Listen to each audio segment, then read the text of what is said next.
What's up, everybody? Welcome into A to Z Sports Picks. Brian and I are going to have a great show for you this Tuesday. Get you ready for the betting week. Brian, it's good to see you, buddy. How we doing? Doing great, buddy. Sorry about that. What's happening, man? Tough one for the Hawks on Sunday, but yeah, I'm doing good, and we'll get to the Hawks here in a minute. Yeah, it was, and we're going to break that down for sure. Everybody, welcome in A to Z Sports Picks. I'm Alan Bell, CBS Sportsline, alongside Brian Edwards of VegasInsider.com. A to Z Sports Picks is brought to you every Tuesday and Friday by BetMGM, the king of sports books. Everyone, make sure to download that BetMGM app. And if you do, use promo code A to Z 100. And if you place a $1 moneyline wager tonight on either the Bucks or the Hawks, and if either of those teams hit a three-pointer, you win $100 in free bets. Literally, how can it get better than that, right? So that's BetMGM, the king of sports books. Make sure to download that app right now. Visit BetMGM.com for terms and conditions. Must be 21 years or older. Must be present in the state of Tennessee. For gambling problem support, call the Tennessee Red Line at 800-889-9789. So, Brian, I say all that to say this. It's good to see you, buddy. Let's jump right into picks. We got a monster game tonight in the NBA. We've got the Bucks at the Hawks, Game 4. Bucks lead the series 2-1. Last I saw, Bucks were a 6.5-point favorite, a total of 218.5, 219, somewhere around that. What are we thinking, man? Your Hawks are in this. They need to win this game. Where are your thoughts at? Yeah, you're correct. Our friends at BetMGM have it at 6.5 and 219. It does look like a couple of books have moved down to 6, but then there's also a couple that are still at 7. So the MRI on Trae Young, it's a bone bruise in his foot rather than a sprained ankle, which from what I read, just reading a couple articles, it sounds like a bone bruise in the foot is a lot better than a sprained ankle. He did participate in shoot around this morning. His whatever official status is still questionable, but he's playing. It's just a matter of, is he 95%? Is he 85%?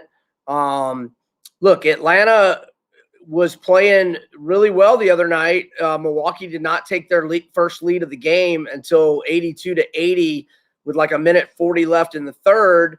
And when Trae got hurt, there were like 29 seconds left in the third quarter. He had scored 32 points at that point. Now he was getting ready to go out anyway for his rest that they normally get late third or early fourth.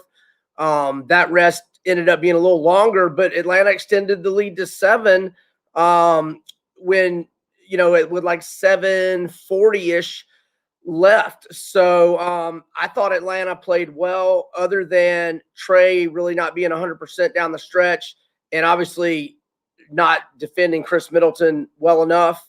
That will be the Chris Middleton game for always and forever.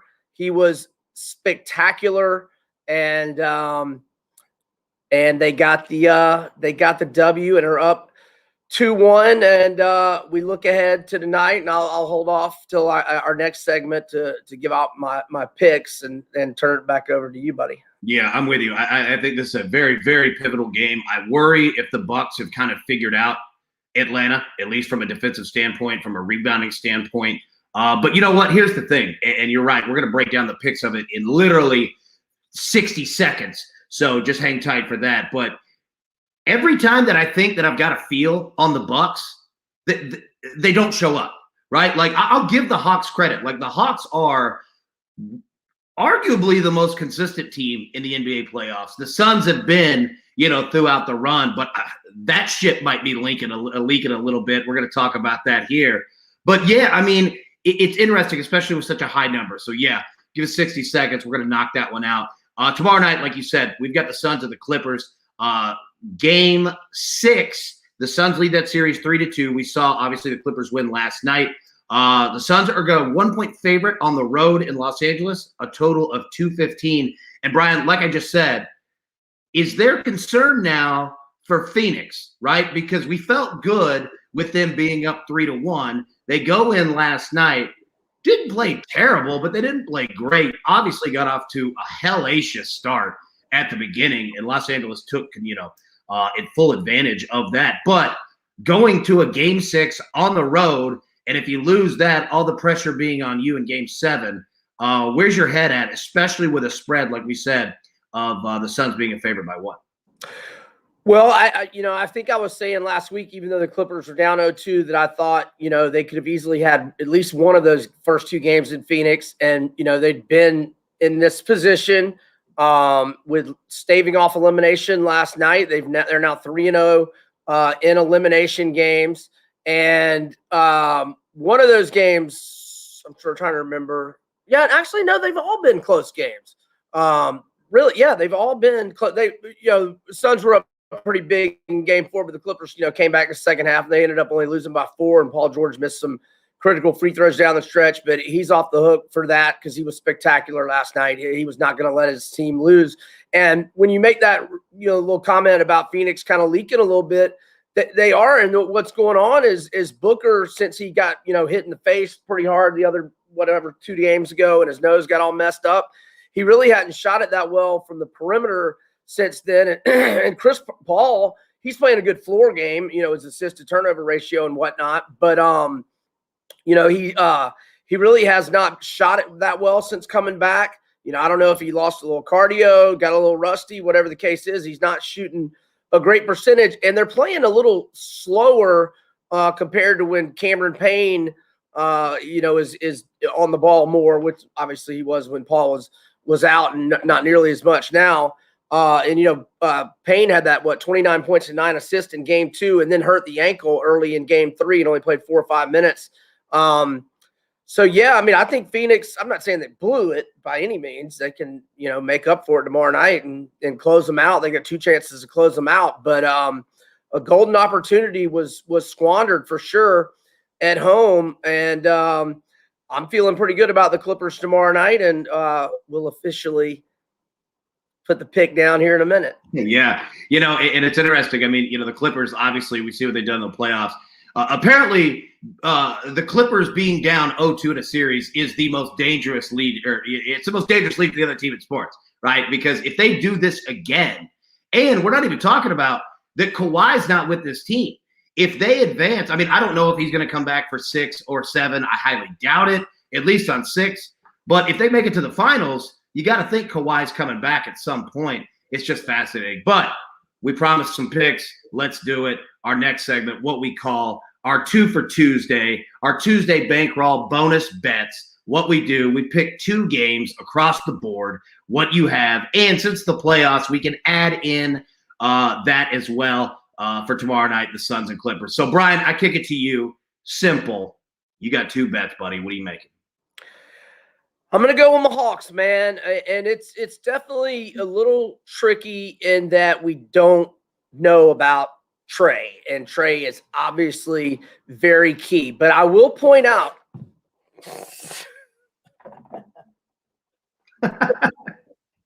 I'll jump in right here while Brian is working on his wall. Look, I've got it like this. I'm going with the Bucks to win this game, but I'm not taking the spread. I'm taking the money line. And again, 6.5, it might even get to 7 as we get closer, to tip off tonight. I think the Bucks do win it. I don't think that they cover. You look at what the Bucks have done. They're 3-0 straight up and 3-0 against the spread when leading in a playoff series. And in fact, they've covered the spread in 10 of their last 13 playoff games when leading in a series. And again, what we talked about earlier, what scares me is that the Bucks are averaging 114 points per game in their last 5. The Hawks are averaging 102. Now, again, the Bucks haven't fully been consistent. They could show up tonight and lay a goose egg, right? And we've seen Atlanta, when they get fired up, when that crowd gets fired up, they play. But I'm going to roll with the Bucks on that. And I'll tell you this, I'm going to parlay it with Vanderbilt tonight in the College World Series, Game 2. And the reason being is this. I don't think that we have starting pitchers named just yet. At least I haven't seen it, in the last 30 minutes or so. So we still have that information to find out. But if Vanderbilt does go for the kill shot tonight with Kumar Rocker, I think it's a wrap, right? I really do think it's a wrap. And because the moral of the story for Vanderbilt tonight is getting to Mississippi State's bullpen. And the reason being is this. Since Friday, okay, Vanderbilt has had 4 relief appearances. Mississippi State's had 12. All right. So a little bit of rest at Vanderbilt. Yeah, we know the NC State stuff, obviously. But what we saw last night, Vanderbilt jumping out to a big lead early, 7-1 in the first inning. They got their starting pitcher out there and essentially made Mississippi State play from the bullpen the entire game. So I could see Tim Corbin saying, you know what, I'm going to get Rocker out here. You might only have him for 4 or 5 innings at most, but your key is to get to Mississippi State's bullpen. And if they do, Vanderbilt is sitting there, get some runs up. And it's a wrap. So I'm going to parlay those Bucks money line and Vanderbilt money line. That pays out plus 137. And we'll break down more of Vanderbilt here in just a second. But Brian, give me your picks. Who you got today? I see Rigner Skell and K. Luke is heckling me over my sign shenanigans today. Dude, it's mushing the show. It's funny. Right. That's hilarious, dude. It's too funny. All right. We're all good. We think the sign's good. I turned my fan down. Maybe the fan is having an impact. Okay. So what I was trying to say earlier is obviously Trey's, not being 100% makes it a little tricky betting on this game tonight. But I will point out that during the regular season, when Trey, he sprained his ankle up at MSG and NYC against the Knicks, and he missed 4 games. And one of those games was a Milwaukee game at home, and we won even without Trey. But I think Trey's playing tonight. So I'll point that out. I'll also point out that although Bogdanovich couldn't buy a bucket the other night, I think he was 3 of 16 and is obviously played terrible in this series now. He's been dealing with that knee since what I believe game 5 of the Philadelphia series. However, if you watched the other night, he was moving a lot better. And I even saw Nate McMillan's quotes after the game said health-wise he's getting better. Now, his performance wasn't a whole lot better, but he had more lift on his jumper. I think I was talking about that on a show last week, how you could just tell he wasn't getting up off the ground much on his perimeter jumper. I thought he looked pretty close to 100% healthy. So not that any recent performance tells me this is going to happen, other than how he was averaging basically about 20 points a game the last 6 to 10 weeks of the season. I think Bogey's ready to snap out of his slump. You're calling a Bogey game tonight. All right. I'm not saying he's dropping 30 or nothing, but he's been giving them nothing, except for like 3 for 15 and 2 for 12 shooting performances. I think he's ready to have a pretty good game, give him 18, 20 points, at least shoot 45% instead of 15%. And another factor was John Collins, who I think has played really well in this series. He got his 4th foul on a charging call less than a minute into the 3rd quarter and was limited to 23 minutes the other night. So I don't think he's going to, I don't think he's going to be as in the foul trouble he was the other night. And then I don't think Chris Middleton's going to go off like that again. And because remember, he didn't play very well in games 1 and 2. I want to say he was like 1 of 14 from 3 in the first 2 games. Obviously, he lit it the F up the other night. But so I'm going to go with the Hawks. And I know that they've lost game 3 to Philly, game 6 to Philly. So they've lost 3 out of their last 4 at home. But still, they have gone 22-5 straight up and 20-7 against the spread. Their last 27 at home. Crowd's going to be rocking. So I like the Hawks. Are we going ahead and picking the Clippers for tomorrow? Yeah. I hit it on a little bit. So I've been on the Clippers every game in this series. So I'm only 3-2 against the spread. But man, I could easily be 4-1 and really, potentially 5-0. They were right there, at least ATS wise, in games 1 and 2 at Phoenix. So I'm going to go with them again. And again, they're 3-0 in elimination games. And Chris Paul and Devin Booker, as I mentioned, are kind of struggling. And they just don't. Phoenix does not have a defensive answer for Paul George other than him missing some free throws at crunch time. But he didn't do that last night. So I'm Hawks tonight and Clippers tomorrow night. Nice. I like it. Now, I said I'm on the Bucks money line and a parlay with Vanderbilt money line. Now, we want to jump right into this Vanderbilt game. College World Series, game 2. Obviously, Vanderbilt wins. They win the national championship. Mississippi State wins.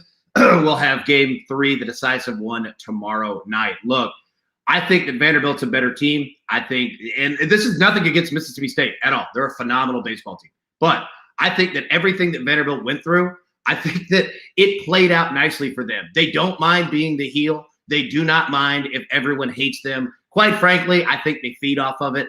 I listened to Tim Corbin speak after the game last night, and he said he noticed a difference before the game in batting practice, that the team was loose. They were having fun in a weird way. I think that this, the NC State situation obviously helping them advance, but I think it just helped them mentally to where they said, you know what, let's just go out and win this thing. We can do it. So if you look at Vanderbilt, a couple stats on them, take a look. Obviously, we talked about the bullpen situation. Vanderbilt's now 3-1 straight up this season against Mississippi State.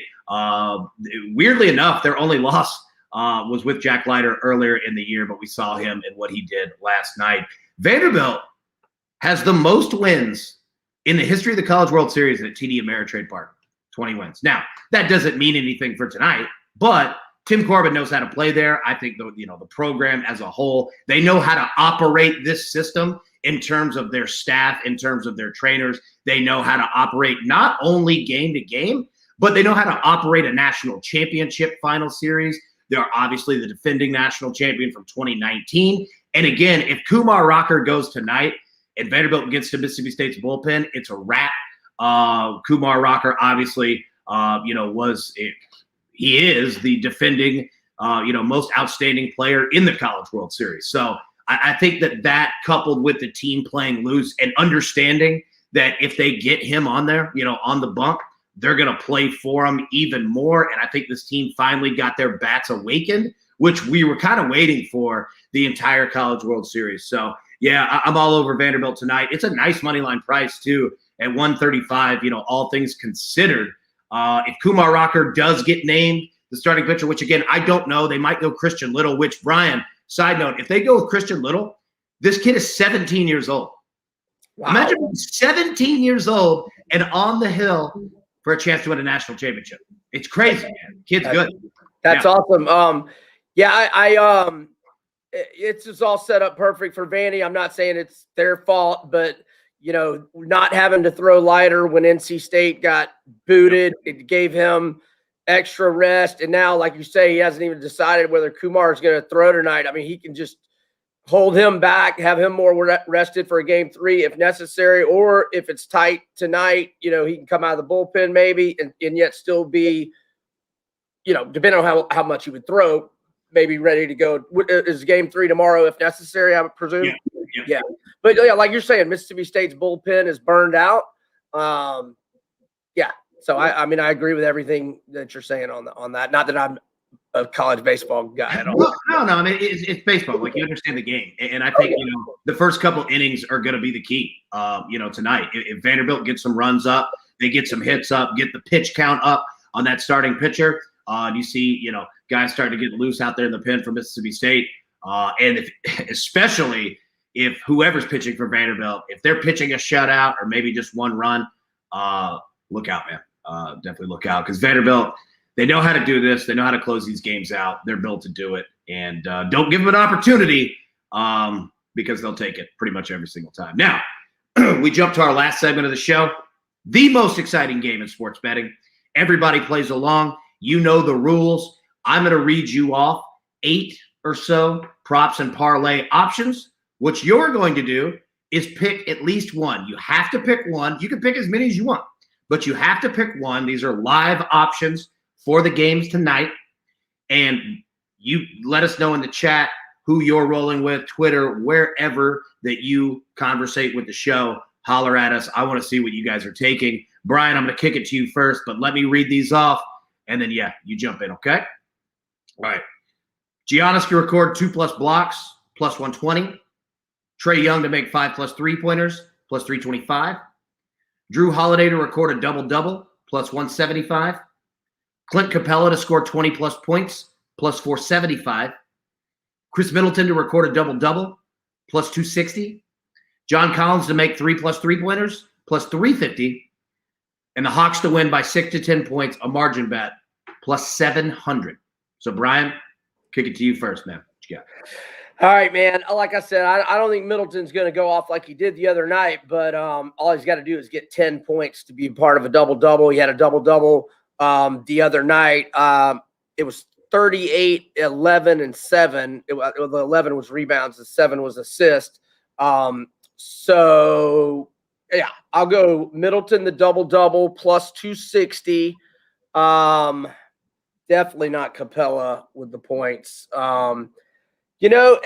With Trey, I could understand a thought process of him not feeling as confident off the dribble or as quick, and maybe not even wanting to push the ankle or foot at times to just keep it where when he needs it down the stretch, he really can put. So I could see him maybe settling for more threes tonight. So maybe, but it's not that plus 440 we had when it was game 1, was it, of Milwaukee, and we both recommended it and it hit. Yeah. Sure, but I'm okay. Yeah, I think Trey will shoot a lot of threes tonight, just as settling, sort of, kind of, with not wanting to use his legs as much and put as much pressure on that foot, or hopefully just pace himself for that. And so I think he's going to shoot a lot of threes tonight. So I'll go Trey, the double-double with Middleton. And, Collins is shooting it pretty good right now. I'm not against that one, but I'll just, for our official count, if you will, I'll just go with the Trey, 5 threes or more, plus 325, and Middleton, double-double, plus 260. I don't blame anybody that thinks Collins could hit 3, and that plus 350 is a nice payout. Yeah, it is. I'll be honest with you. I'm not a huge fan of a lot of these tonight. Usually there's 2, 3, 4 that I might like.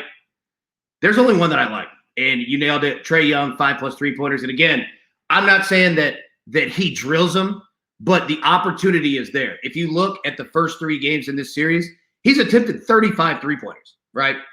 So you're going to get your opportunity for sure. And I think especially if the Bucks are up around that like mid fourth quarter area, I think that you might see him firing and firing and firing to get this team back in it. So that's really the only one that I like, because the others certainly could. There are a couple options like you had mentioned, but there's a lot of work to do. I at least know with Trae Young, like the opportunity is there for it. And he's coming off of I think he hit 6. Well, yeah, the last game. So, yeah, so we'll see. But, yeah, that's really the only one I like. Now, everyone, wherever you're tuning in, let us know in the chat the bets that you like in terms of these. Let us know what your 2 for Tuesday bets are as well. You've got the Bucks, obviously, and the Hawks. If you like the spread, if you like the total, if you like the money line, whatever the case may be, we've got Mississippi State and Vanderbilt tonight. You could choose any of them across the board and hit them. So definitely let us know what you're rolling with, because we want to see it. Let us highlight it, put it on the show so that everyone else can see what you're rolling with as well, because this show is about all of us, right? It's all of us against the books. Now, Brian, I'm going to kick it back to you real quick. Speaking of the 2 for Tuesday bankroll best bets, hit us real quick. What are your 2? Yep. So I've got the Hawks plus 6.5 tonight, and I'm going with the Clippers plus 1 tomorrow. And I'll just throw out, I don't know if any of y'all saw it on my Twitter yesterday. And by the way, you any of y'all, if y'all want to follow me, if you haven't already, it's at Vegas B Edwards is the handle. But the Westgate Superbook in Las Vegas went ahead prematurely, but nothing wrong with that. You can always take some early action, and if the matchup does not materialize, the bets become refund, no play. So they went ahead and put out that Milwaukee is minus 150 against Phoenix in the NBA Finals. Phoenix plus 130. So Milwaukee minus 150, Phoenix plus 130. That was obviously before Phoenix didn't close the deal last night, but you can bet that right now. And again, if the matchup doesn't materialize, it's a no play. I'll also say for those that think that the Hawks, got a good shot tonight, there are some books that have adjusted the series price. I have some Hawks future bets from April with big prices, so I don't need to do this, and I'm not doing it. But if you're a believer in the Hawks, man, there are some books where you can get them at plus 800 or plus 900 to win this series. And just to remind you, they were in this same spot, down 2-1 to Philly, going into game 4 at home. And they actually even trailed that game by 18 points, came back and won that game and won the series plus 800 or more. That seems like a bargain. I would just only imply a baby little taste of it. But yeah, that's all from me, my man. Nice. I like it. Like I said, I'm going with a parlay tonight because I don't want to pay the juice on the Bucks money line, but I'm going Bucks money line plus Vanderbilt money line pays out around, last I saw, plus 137, somewhere around there. Yeah. So yeah, Bucks money line, Vanderbilt money line. I think both get it done, win the games tonight. So that's all the time that we have for today. Let me say this. Let me highlight my man, Zach Goodman, because he did exactly what we asked for, said his 2 picks, Astros and Red Sox money line. I'm with you, brother. I like it. I like Major League Baseball plays tonight. There's some great ones across the board. I'm also taking a look at that Angels game. I don't know if anybody else is against the Yankees, but keep an eye there. So, hey, wait, one more thing. I got to give you some props. I saw the coachman hollering at you last night. Was that for NHL or College World Series or both? It was both. So I had the over of 7.5 in Vanderbilt, Mississippi State. It had been bet down from 9 to 7.5. The over hit in the first inning, so that was nice. Yeah, so we got that one out of the way. And then NHL, we had I had 2 plays on there. First one was the over of 5, and the other one was a prop bet where both teams score and the Lightning win in regulation. So they kind of were going to hedge each other. So I was kind of playing it for that, but we had an opportunity to hit both. Obviously, the Lightning, won 5-1. I'll say this. Not that, it matters because we don't have a game 1 anymore, but this is now 4 straight years in the Stanley Cup final on home ice, not in the bubble, but on home ice, that there have been 6 goals or more scored. Like, especially kind of crazy because Carey Price for the Canadians is just a brick wall, but there's something about game 1s, man, in the Stanley Cup final, team score. So, yeah, long story short, man, that was cool with him. But, yeah, we had a great night last night. We're looking to do it again tonight. So, everybody, for Brian Edwards, I'm Alan Bell. Appreciate you tuning in. Don't stop letting us know who you're playing. Hit us on Facebook, Twitter, YouTube chats, you name it. Let us know. We want to hear what you're playing. And seriously, let's all make some money tonight. Good luck, everybody.